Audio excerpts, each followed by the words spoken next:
Tras una década en la que Roma vivió aterrorizada por los bárbaros, el general Mario tomó el poder, convirtiendo un ejército de voluntarios en la mayor fuerza de combate que el mundo había conocido. Pero en el interior de la República se preparaba una sangrienta revolución. La muerte en el circo de los esclavos gladiadores era el deporte favorito en Roma. En el siglo I a.C., aquel deporte dejó de ser una diversión, pues los esclavos se alzaron contra sus dueños.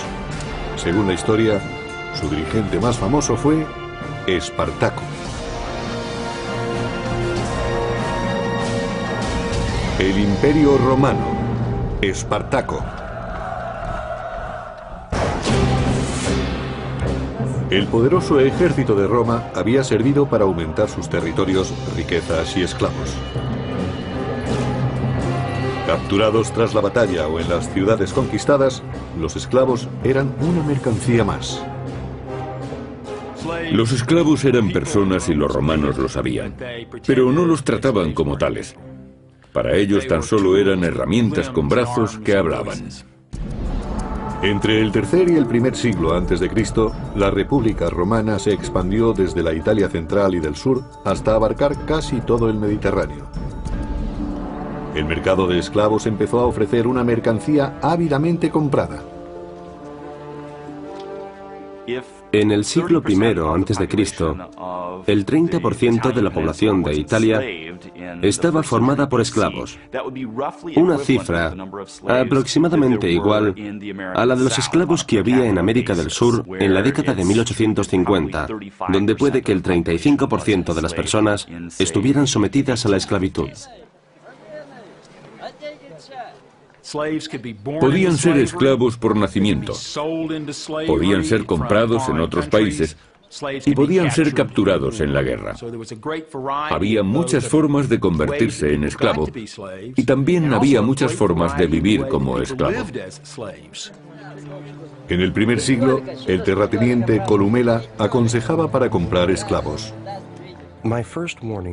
Mi primer consejo es no escoger para agricultor un esclavo cuyo cuerpo nos agrade. En lugar de eso, debéis elegir un hombre curtido en las faenas del campo desde la niñez y que haya sido probado por la experiencia. No todos los esclavos trabajaban en el campo. Los más fuertes eran reservados para los deportes y se entrenaban para convertirse en gladiadores. Los gladiadores eran auténticos profesionales. Sus entrenadores, los lenisti, también lo eran. Como los entrenadores de fútbol actuales, se ocupaban de que sus hombres actuaran lo mejor posible. Eran alquilados para luchar en los espectáculos o los vendían a los organizadores. Se les consideraba lo más ínfimo de la clase baja, personas cuyo cuerpo estaba a disposición de otros. Los gladiadores podían llegar a ser los mejores luchadores del espectáculo más caro del momento. A veces eran criminales condenados a luchar. Como los boxeadores actuales, su entrenamiento era muy duro. Era un deporte peligroso y al ser un espectáculo muy caro, solo peleaban 2 veces al año. La mayoría de los nombres de los gladiadores se han perdido para la historia, pero la posteridad recordará los actos de 2 de ellos, Crixus y Espartaco, un dirigente nato. Espartaco era extranjero, aunque había servido en el ejército de Roma. Pero algo ocurrió. No sabemos por qué desertó, según algunos, pero puede que fuera expulsado. De acuerdo con varios relatos, se dedicó con gran éxito a asaltar caminos. Al final fue capturado y obligado por las autoridades romanas a ser gladiador. No sabemos si fue contra su voluntad, pero lo más seguro es que odiara la profesión. Según Plutarco, historiador biógrafo del segundo siglo, Espartaco no solo poseía una gran fuerza moral y corporal, sino que era más inteligente y noble que la suerte que tuvo. Fuera cual fuese la causa que llevó a Espartaco a la esclavitud, está claro que no se resignó. Crixus, otro esclavo, compartió su suerte con él.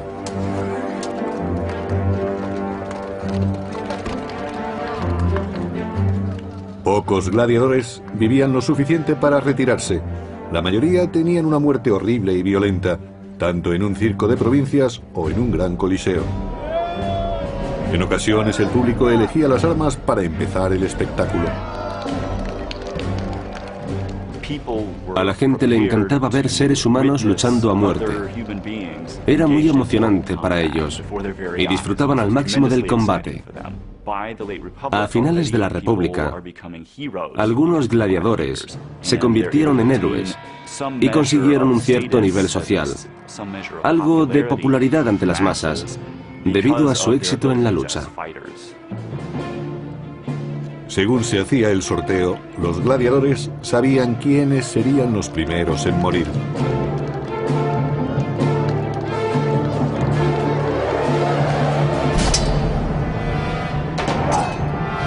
Para añadir emoción a los duelos, los gladiadores no llevaban armas equilibradas ni peleaban de la misma manera. Y según su forma de luchar, a veces su armadura no les protegía bien.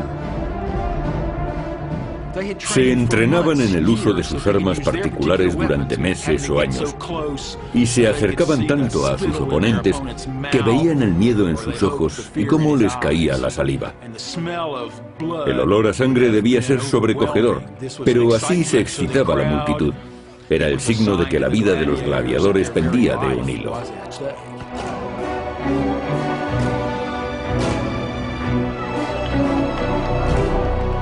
Parecía una terrible danza de la muerte para el placer de las masas.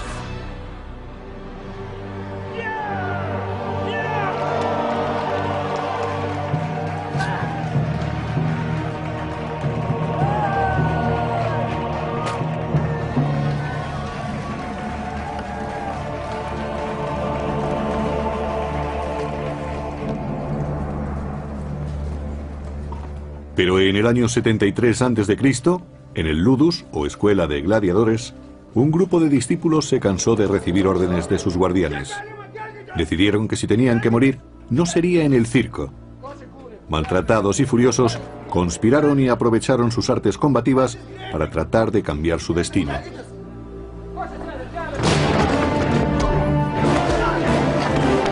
De acuerdo con el historiador Apio del II siglo, Espartaco, junto con un compañero, Crixus, urdió un plan.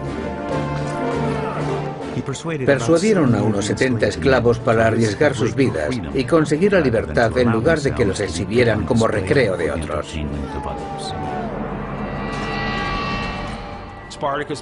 Espartaco se había convertido en un gran gladiador, pero llevaba la pesada carga de haber perdido la libertad. Tenía ansias de justicia y animó a sus compañeros gladiadores para que se rebelaran y así llegar a ser libres.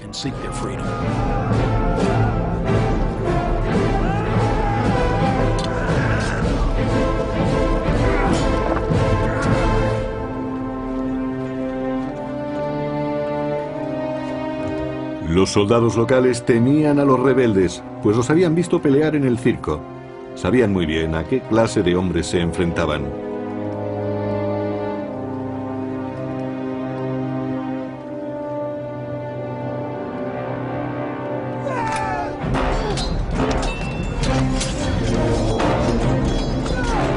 De acuerdo con el historiador Plutarco del II siglo, los gladiadores repelieron a los soldados que venían desde Capua y les quitaron sus armas, más adecuadas para el combate.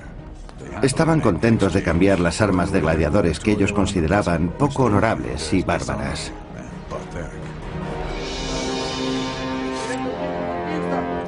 Como líder, Espartaco cambió la esclavitud por la guerra, dejando un reguero de cadáveres a su paso. Habiendo derrotado a los soldados locales, Espartaco partió de Capua con su ejército de esclavos hacia el monte Vesubio, donde buscó refugio y acampó. Espartaco, junto con otro conspirador, Crixus, escapó de las autoridades romanas, pero debía preparar a sus hombres para los inevitables combates que se avecinaban.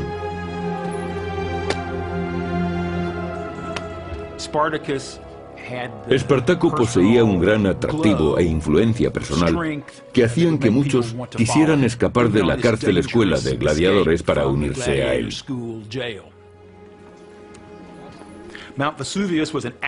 El Vesubio era un volcán activo, un peligroso escondite. Pero Espartaco sabía que allí podrían hacerse fuertes hasta que se organizaran y concibieran un plan. Un mensajero informó a Espartaco de que los romanos habían acampado a los pies del monte para sitiarlos. El Senado había mandado al propetor Claudio Glaber para que rodeara a los rebeldes y pusiera fin a la sublevación. Consiguió que Espartaco y su incipiente grupo de rebeldes retrocedieran hacia la cima de la montaña.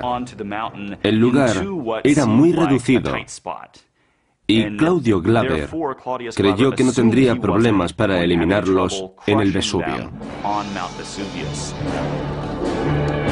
Según describió Plutarco, Claudio ordenó a sus soldados que bloquearan la única y difícil ruta de acceso a la cima. El resto de la montaña estaba formado por empinados e inaccesibles riscos. el único paso que Espartaco y los esclavos fugitivos tenían que bajar estaba bloqueado. En el año 73 a.C., Espartaco y Crixus se negaron a morir peleando en el circo. Juntos dirigieron una rebelión de esclavos, pero se encontraron junto a los proscritos acorralados por el propio Claudio en el monte Vesubio, al sur de Italia. En lo alto de la montaña, Espartaco y sus hombres prepararon un brillante plan, según cuenta Plutarco en una de sus crónicas. Los esclavos cortaron parte de las parras e hicieron escalas con ellas. Eran resistentes y lo suficientemente largas para atarlas en la cima de los precipicios y llegar hasta el pie de la montaña. Un hecho interesante del comienzo de la revuelta de Espartaco es que parecía conocer el terreno mejor que sus enemigos, en parte gracias a los pastores que vivían cerca del Vesubio y simpatizaron con su causa. Probablemente los primeros esclavos campesinos que se unieron a Espartaco y a su grupo fueron pastores que vivían solos y tenían armas. Estaban en buenas condiciones físicas y se convirtieron en soldados de su ejército de gladiadores. Espartaco y su creciente legión consiguieron bajar por el precipicio y situarse tras el campamento de Claudio. Los romanos habían subestimado la capacidad de los esclavos.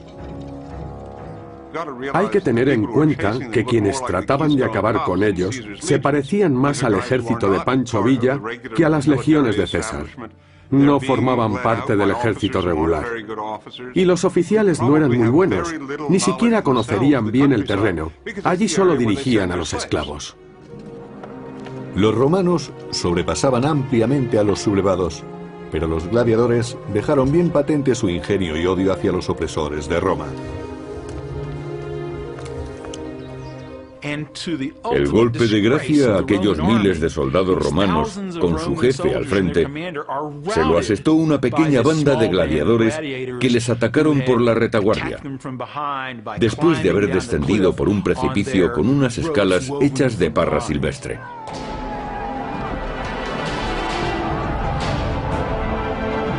Cuenta el historiador Apio que después del éxito, el ejército de Espartaco aumentó. Muchos esclavos fugitivos e incluso algunos hombres libres acudieron a aquel lugar para unirse a Espartaco y empezaron a atacar a la población. Como Espartaco repartía a partes iguales el botín conseguido, pronto aumentó el número de seguidores. A los únicos que Espartaco no aceptaba en sus filas de rebeldes era a los desertores del ejército romano, que aunque parezca extraño, era perfectamente lógico, pues era gente que se había acobardado.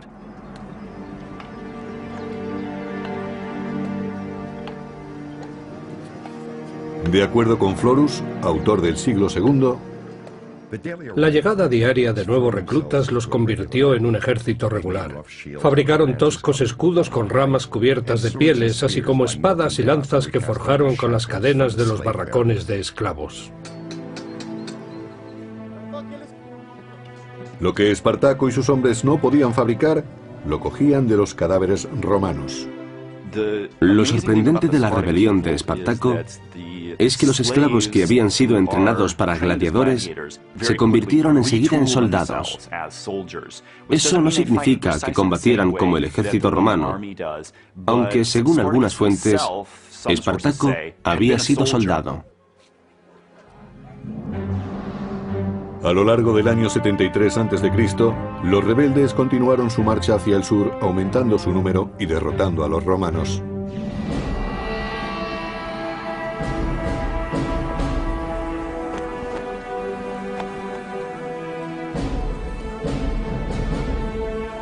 El Senado recurrió a otro magistrado para detenerlos, el pretor Publio Varinio. Jinete entusiasta, Varinio llevó con él su mejor semental, junto al símbolo tradicional del poder de Roma, las fasces, un haz de varas que rodeaban un hacha.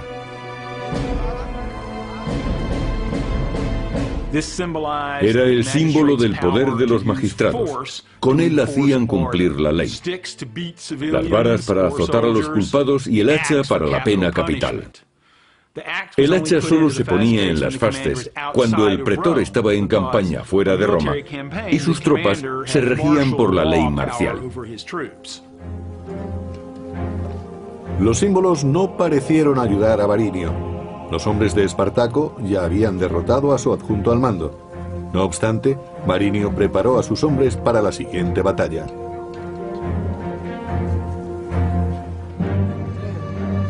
Espartaco, conocedor de la estrategia romana, iba un paso por delante, según cuenta el historiador Salustio. Para evitar un ataque sorpresa mientras asaltaban el campo, los rebeldes ponían cadáveres fuera del campamento. Así los romanos creían que había hombres montando guardia. Con estos señuelos era fácil atacar a los romanos, tomándolos completamente desprevenidos.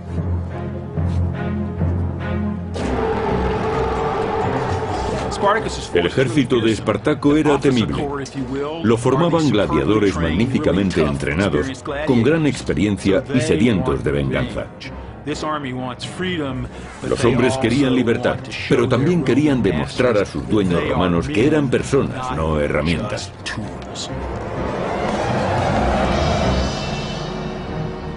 Gracias a su ingenio, Espartaco consiguió otra victoria contra Varinio e hizo algunos prisioneros. El historiador Apio del segundo siglo recuerda la humillación de Roma. Los romanos no consideraban que fuera una guerra real, sino más bien incursiones y asaltos de bandidos. Sin embargo, esos bandidos derrotaban al ejército de Roma. Espartaco capturó el caballo de Varinio, quien estuvo muy cerca de ser prisionero de los gladiadores. La victoria fue todavía más dulce cuando Espartaco se apoderó de las fasces, el gran símbolo del poder de Roma. Cuando Espartaco sorprendió a Varinio en combate y capturó no solo su caballo mientras lo montaba, sino también las fasces, asestó un tremendo golpe a la credibilidad de Varinio y al poder de Roma que las fasces simbolizaban. Espartaco se convirtió en un personaje famoso y temido. Ahora dirigía a 70.000 rebeldes, pero surgieron diferencias entre él y su amigo Crixus.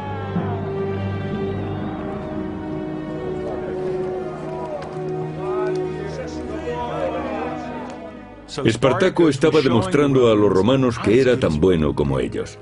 Había luchado en el ejército de Roma, sabía lo que era la libertad y valoraba por igual la vida y la muerte de todos los hombres, ya fueran libres o esclavos.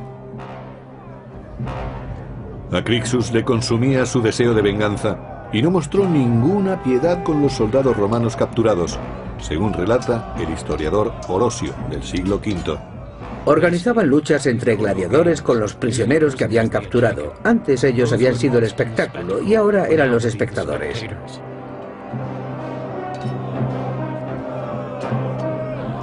Con el triunfo, los esclavos se volvieron más violentos. Crixus los espoleaba mientras Espartaco pedía orden. Su cohesión empezó a flaquear.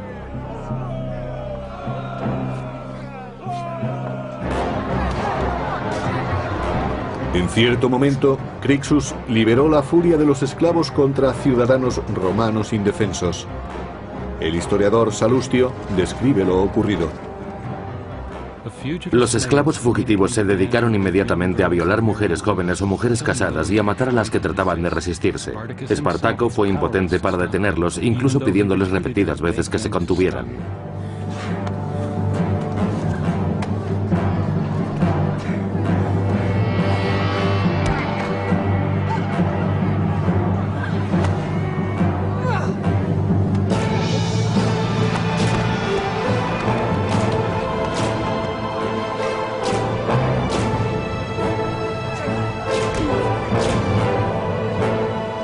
Los esclavos habían estado unidos contra Roma. Ahora empezaban a enfrentarse entre sí. Era el momento que los romanos estaban esperando. Sur de Italia, año 72 a.C. Espartaco y su ejército de rebeldes habían derrotado y humillado a los soldados romanos enviados a detenerlos. Pero su camarada Crixus quería imponer su autoridad. Se avecinaba un conflicto interno. En el improvisado campamento de los esclavos, Espartaco hacía planes para cruzar los Alpes, pero Crixus tenía otras ideas, según nos dice el historiador Salustio. Crixus y sus hombres querían ir directamente contra el enemigo para forzar una batalla frontal. Espartaco, por su parte, prefería actuar de otra manera. Crixus desafió abiertamente el liderazgo de su amigo.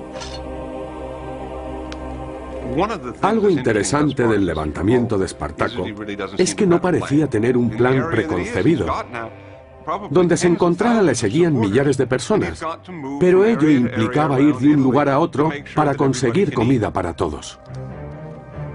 Impaciente, Crixus abandonó el campamento llevándose a un grupo de rebeldes. Espartaco se encontraba solo al mando de sus tropas.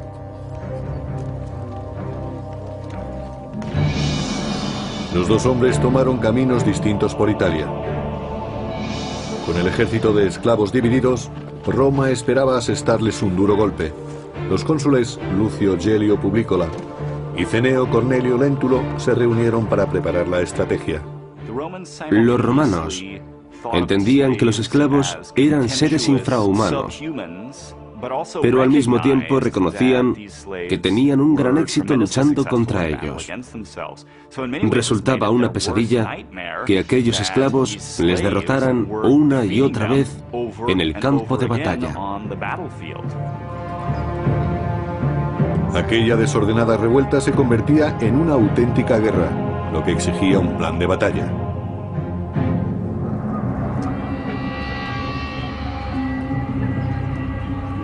Cada pueblo en el que entraba Espartaco podía esconder una trampa. Pero a veces se encontraban un amigo, según Salustio.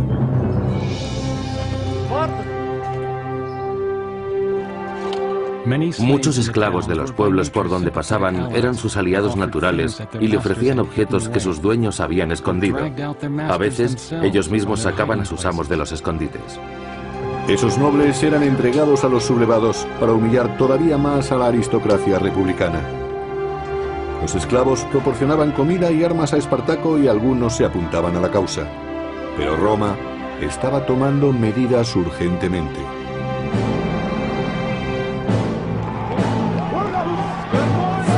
En las montañas Garganus, de la costa este de Roma, Crixus y su facción eran perseguidos por los soldados de Galio, según nos cuenta Plutarco. Galio realizó un ataque sorpresa contra Crixus que, debido a su arrogancia, se había separado de Espartaco. De acuerdo con el historiador Apio, Crixus tenía bajo su mando 30.000 hombres. 2/3 de ellos perecieron, incluyendo a Crixus.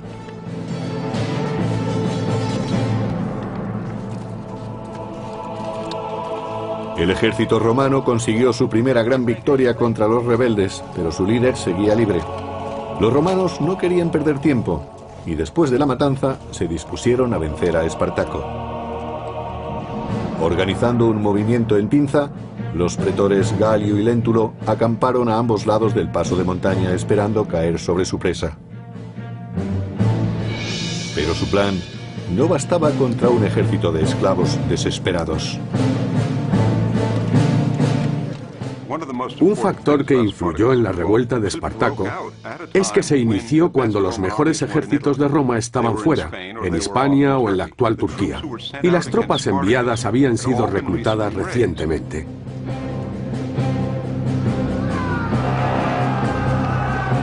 Según el historiador Apio, Espartaco atacó y derrotó una legión tras otra. Los romanos se vieron forzados a escapar con un gran desorden en el campo de batalla.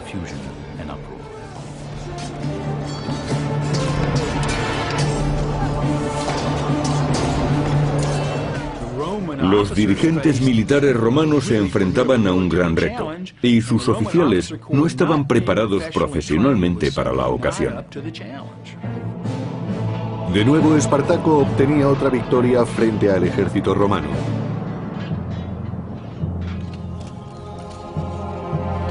Pero no se conformó solo con el éxito. Espartaco quiso una sangrienta represalia por la muerte de Crixus y sacrificó 300 prisioneros romanos. Empezó a convertirse en un gran personaje completamente opuesto al sistema. Celebraba la derrota de los magistrados romanos y ejecutaba a sus prisioneros. Empezó a destruir las propiedades de los campesinos ricos, ofreciendo una alternativa al sistema reinante y consiguiendo aumentar considerablemente sus fuerzas. Esta victoria ofreció a los hombres de Espartaco la oportunidad de salir de Italia y ser libres, pero prefirieron permanecer en el imperio que tanto detestaban. No está muy claro por qué las fuerzas de Espartaco volvieron desde el norte de Italia. Sus éxitos les habían proporcionado mucha seguridad en sí mismos, y en lugar de marcharse querían volver a sus casas y establecerse donde habían tenido su vida antes del cautiverio. Por eso, eligieron seguir luchando. Se abrieron camino hasta la ciudad de Turí, donde asentaron su base de operaciones.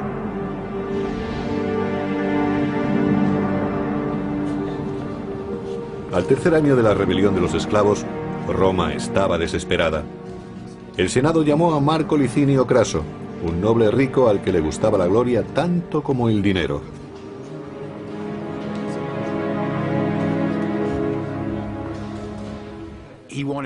Quería llegar a lo más alto de la sociedad romana y aquello exigía victorias militares. Por eso ansiaba derrotar a Espartaco. Creía que sería fácil, pues los esclavos, después de todo, no podían representar un grave peligro. Sin embargo, Craso no infravaloró a su enemigo. Partidario de una disciplina férrea, se tomó en serio su nombramiento para su gloria y por el bien de Roma.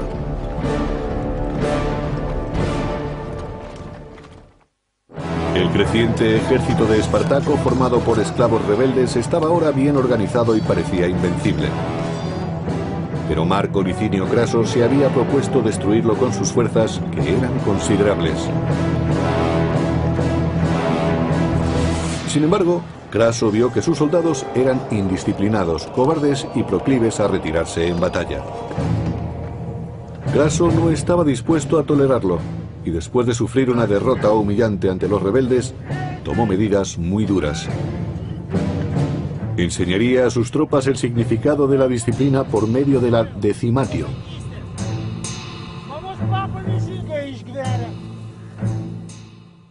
La decimatio era un terrible castigo por el que se elegía, al azar, 1 de cada 10 hombres.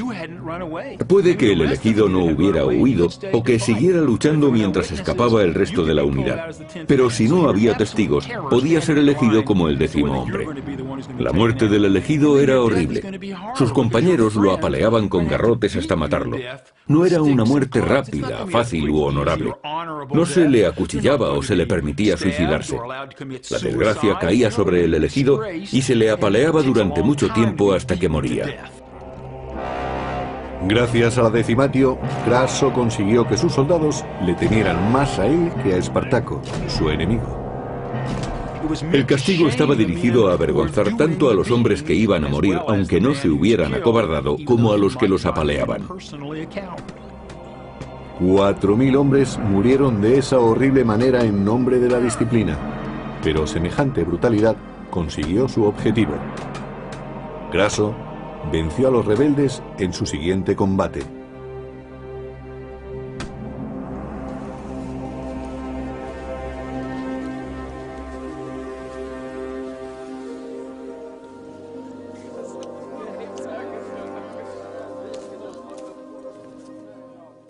A diferencia de los anteriores oponentes de Espartaco, Craso era un soldado experimentado. Sabía entrenar y desplegar un ejército. Tenía la experiencia necesaria. Por primera vez, Espartaco se iba a enfrentar a un auténtico general romano, no a un político que dirigía un grupo sin experiencia.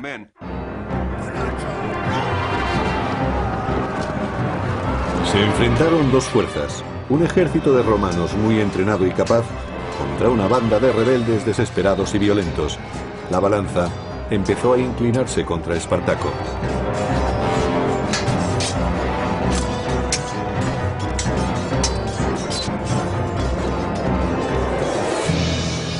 Perseguidos por el ejército de Craso, los esclavos escaparon hacia el sur, pero Espartaco ya tenía pensado su siguiente movimiento. Los piratas controlaban las aguas que rodeaban Italia y, al igual que Espartaco, desafiaban las leyes de Roma o cualquier otra ley. Solo les interesaba el oro y el tráfico de esclavos. Espartaco les envió mensajeros para negociar. Espartaco hizo todo lo posible por sacar a sus hombres de Italia para que fueran libres. Desesperado, finalmente hizo un trato con el demonio, con los piratas cilicios. Cilicia formaba parte de lo que se conoce como Turquía en la actualidad. Esos piratas eran muy famosos por sus ataques a los barcos. También eran muy conocidos en el Mediterráneo como traficantes de esclavos. Ganaban mucho dinero capturando y vendiendo esclavos. Espartaco sabía que era muy arriesgado hacer un trato con los piratas cilicios para evacuar a sus hombres, pues corría el peligro de que los volvieran a vender como esclavos.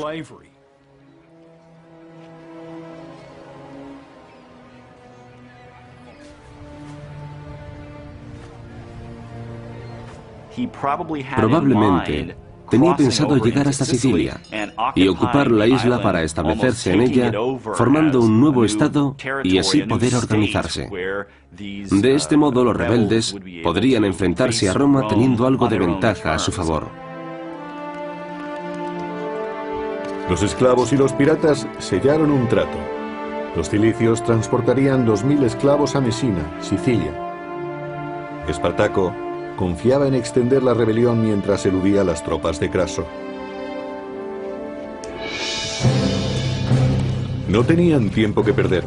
Las legiones de Craso se aproximaban y habían preparado una trampa para masacrar a los esclavos.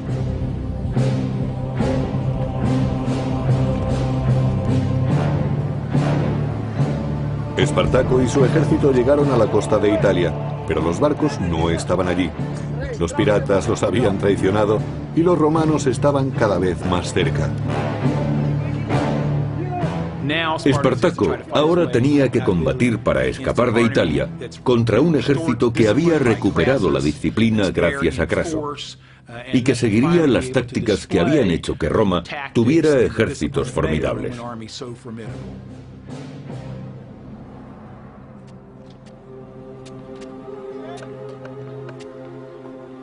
Craso actuó con inteligencia. Conocía la fuerza del contrario y sabía que el tiempo obraba en su favor. Agotaría a los sublevados encerrándolos tras una muralla, según cuenta Plutarco. Terminó esta magna tarea en un tiempo mucho más corto de lo que se esperaba. Cavó una fosa de una costa a otra a lo largo de una zanja de tierra y por encima construyó una hermosa y resistente muralla.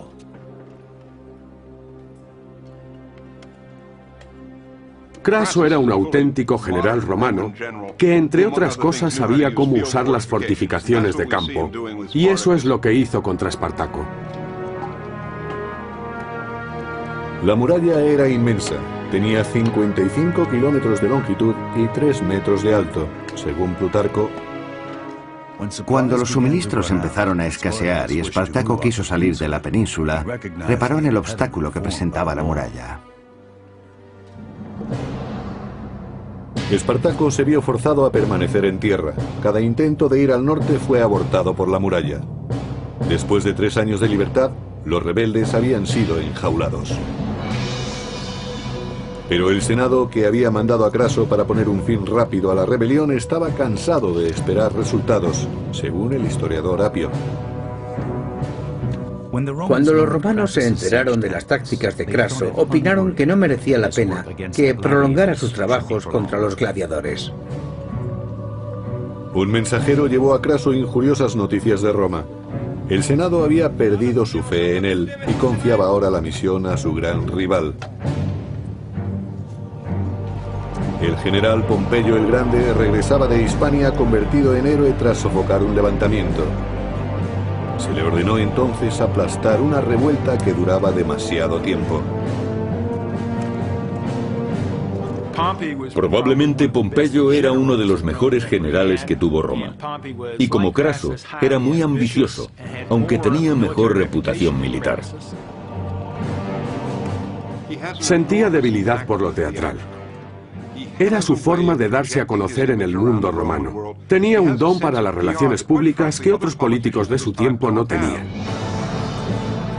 Ahora se disponía a vencer a Espartaco y a arrebatarle la gloria a Craso. Pero no lo conseguiría si éste se le adelantaba. Eran 2 perros tras la misma liebre. Año 71 a.C. Abandonado por los piratas en el extremo sur de Italia, el ejército de Espartaco estaba sitiado por las tropas del general Craso. Y además acudía Pompeyo, una nueva amenaza para el honor de Craso y de la existencia de Espartaco. Pero Espartaco no se quedó inmóvil y trató de romper el cerco que Craso le había puesto. Apio nos cuenta en sus crónicas cómo trató de escapar. Organizó ataques rápidos contra sus sitiadores en puntos aislados, asestándoles golpes bruscos. Crucificó a un prisionero romano para demostrar a sus hombres lo que les ocurriría si no vencían. Cuando escapaban furtivamente, Espartaco y su ejército descubrieron que ahora el peligro era doble, pues además de Craso, también les perseguía Pompeyo.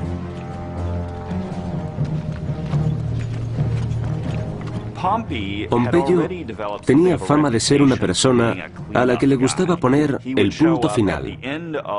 Aparecía después de un largo y duro trabajo y de esta manera se llevaba la gloria de haberlo terminado.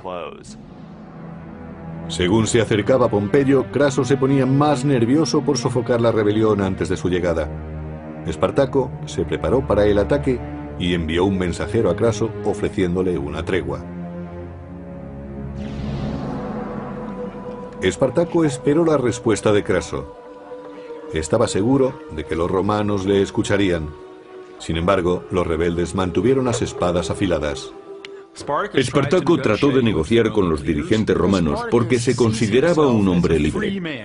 Así vivía en ese momento y dirigía a su ejército como si fuera un ejército romano. Se creía merecedor del mismo honor que sus oponentes. Pero cuando volvió su mensajero quedó muy claro que los romanos no opinaban igual. Era un esclavo y un enemigo. Al fallar la negociación, llegó el día que Espartaco tanto había temido. Incluso si derrotaba a Craso en batalla, Pompeyo le seguiría a continuación. No podía retirarse y no podía rendirse. Según Plutarco, historiador del siglo II, Espartaco se vio obligado a actuar y dispuso todo su ejército en formación de combate. Cuando le trajeron su caballo, Espartaco sacó la espada y mató al animal. Dijo que si ganaba la batalla, no necesitaría el caballo, pues tendría miles de ellos a su disposición. Y si lo derrotaban, tampoco lo necesitaría. Dicho esto, desmontó y se unió a sus soldados de a pie y salió a luchar hasta el final. Craso se enfrentó a Espartaco cerca de Brundisium, en el sureste de Italia.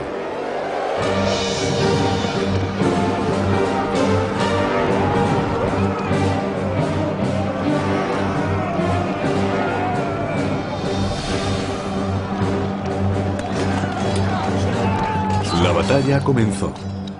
3 años de revueltas habían conducido a este enfrentamiento decisivo entre Craso y Espartaco, el mayor combate entre dos grandes ejércitos.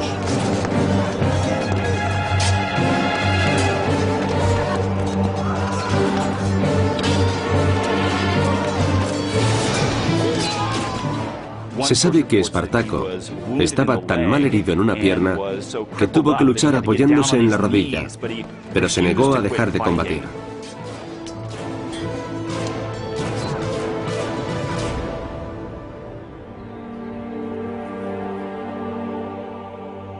Según el historiador Apio, la matanza fue tan grande que no era posible contar los muertos. Nunca se encontró el cuerpo de Espartaco. Espartaco no aprovechó la oportunidad de escapar y lo podría haber hecho individualmente. Con ello demostró tener un sentido del honor, por lo menos tan sincero y profundo como el de cualquier romano que no hubiera sido esclavo.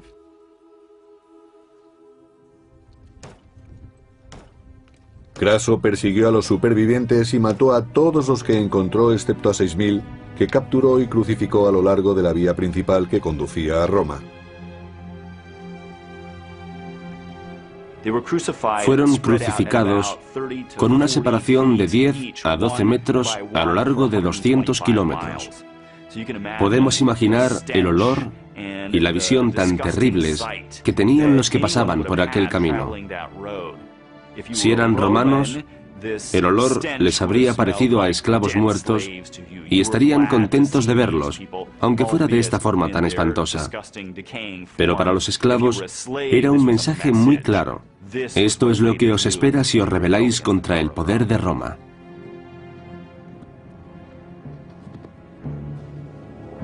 Craso sofocó la rebelión de los esclavos, pero Pompeyo, fiel a sus costumbres, aprovechó la oportunidad de reír el último. Pompeyo se las arregló para aparecer en el último momento y dar caza a unos 5.000 gladiadores que escaparon de aquel gran combate, y capturó o mató a los que quedaban. A continuación, según Plutarco, Pompeyo se aseguró de recibir los honores. Pompeyo escribió al Senado y dijo que Craso había derrotado en combate a los gladiadores, pero él había conseguido extinguir la guerra hasta su raíz. La carrera de Pompeyo es muy interesante. De hecho, una vez fue acusado de ser un oportunista por aprovecharse de los méritos de otros. Los romanos se apresuraron en dejar atrás aquella terrible rebelión de esclavos. Pompeyo recibió el más alto honor de Roma por su trabajo en Hispania. Craso recibió una mera mención de honor por sus esfuerzos contra esclavos comunes que habían aterrorizado a Roma.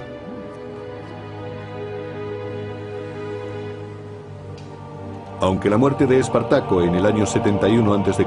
marcó el final de las rebeliones, la esclavitud siguió impulsando la economía del naciente imperio.